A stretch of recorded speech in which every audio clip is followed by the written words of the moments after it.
Hey, it's Sarah C, and today I have another guide for Manaforge Omega, this time for the second boss, Loomi'thar.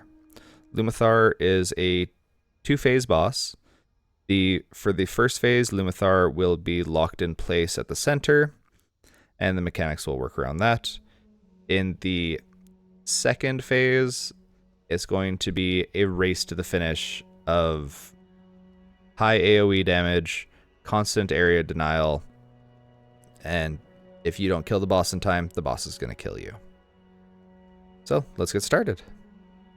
Start off, of course, we have to talk about the obligatory abilities that they have, as it seems for the first two bosses at least. Arcane Overflow, just constant taking damage, give the healer something a little bit more to do. Second being Primal Spellstorm, very similar to Static Lightning, where it's just going to put these circles on the ground. Don't stand in them. Easy enough. They deal more damage than Static Lightning, but it won't kill you, and they are also a bit larger. Avoid them, go from there. Now we get into the first, the main mechanic of Phase 1 in Lair Weaving, where Loomi'thar will spawn these rings of tangles that you need to break your way out of. Very similar to Aranog from Vault of the Incarnates with the Elementals, where you need to break them so that we have a path to escape. As if you run into a connecting line, you're going to take a large amount of damage and be rooted, and then most likely die to the second ring hitting you. In normal, it's going to be rather easy to break yourselves out, as there is zero shield, and as soon as they spawn, they can be targeted and DPS down. In Heroic and Mythic, however, this is where it integrates with the tank ability Piercing Strand, where the tanks need to point the frontal at a tank-infused tangle to break the barrier that protects it. So the first tank will point it, take the hit, break it. At that point, it can be damaged, and then you'll have at least range swap and potentially melee, depending on the amount of health they have. As then the second tank will point the second frontal towards the next one, where that can be broken as well. At that point, we get into the next ability, Infusion Tether, where as soon as that second tank frontal goes out, Infusion Tether will happen.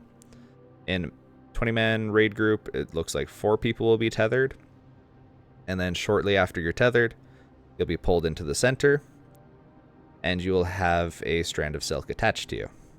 Now, as long as it's attached to you, you're going to take ever-increasing ticking damage, so you need to go and break it. And how do you break it?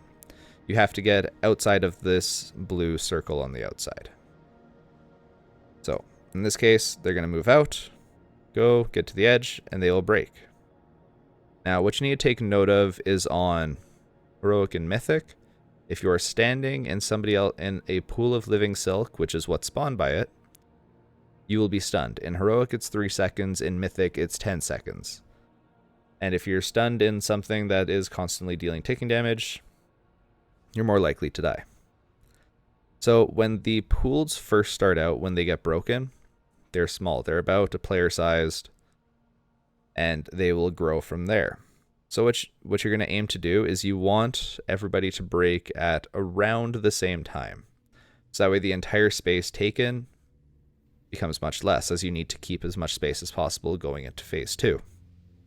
As if you look here, where say there's one person who still hasn't broken, they can no longer place it down around over here. They have to go outside. And at that point, you're going to constantly be taking up more of the room, and if this keeps happening over and over again, you might run into issues going into Phase 2. Now, you might be wondering, what the heck is this pink line here, and why did I just have a DPS stand through both rings to deal with it? And that is for the Mythic only mechanic, so you don't have to worry about a normal or heroic, in Infusion Pylons. And so Infusion Pylons, there are 4 spots they can spawn. 1, 2, 3, 4. And once they start, they're going to channel a beam towards the boss. If it hits the boss, excess nova is going to happen, and you're going to take a large amount of ticking damage, especially if you're getting hit, if the boss is getting hit by multiple beams. That's going to be 2.2 million damage every second. So to deal with it, you need players to stand in that beam. When you stand in the beam, you are going to be constantly taking increasing damage as your debuff stacks higher and higher. So this is where, to deal with this mechanic, it's probably going to be good to have groups of at least 2, potentially 3.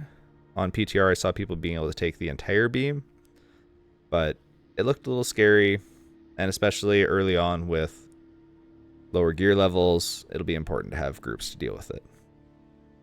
So in 2 players taking it, one person will go to 10 stacks, the next person will step in. They'll go to 10 stacks. So every cycle of phase 1 will have 2 sets of pylons. With the second set, so this set, as we saw the previous one, which is the first set of pylons, well, that one will have 1 less, this one will have 1 more than that. So the first one had 1, this one has 2. And as you restart phase 1s, that number will increase. So after the boss reaches 100 energy and starts over, you'll start with 2 pylons, and then for this one you would have 3. The boss reaches 100 energy again, you'd start with 3 and have 4 then at the end. And so best to get out of phase 1 as quickly as possible if you're having trouble dealing with that. For the second set of infusion pylons, the wall takes long enough that you don't have to worry about it. But for that first set of pylons, the wall will close in beforehand.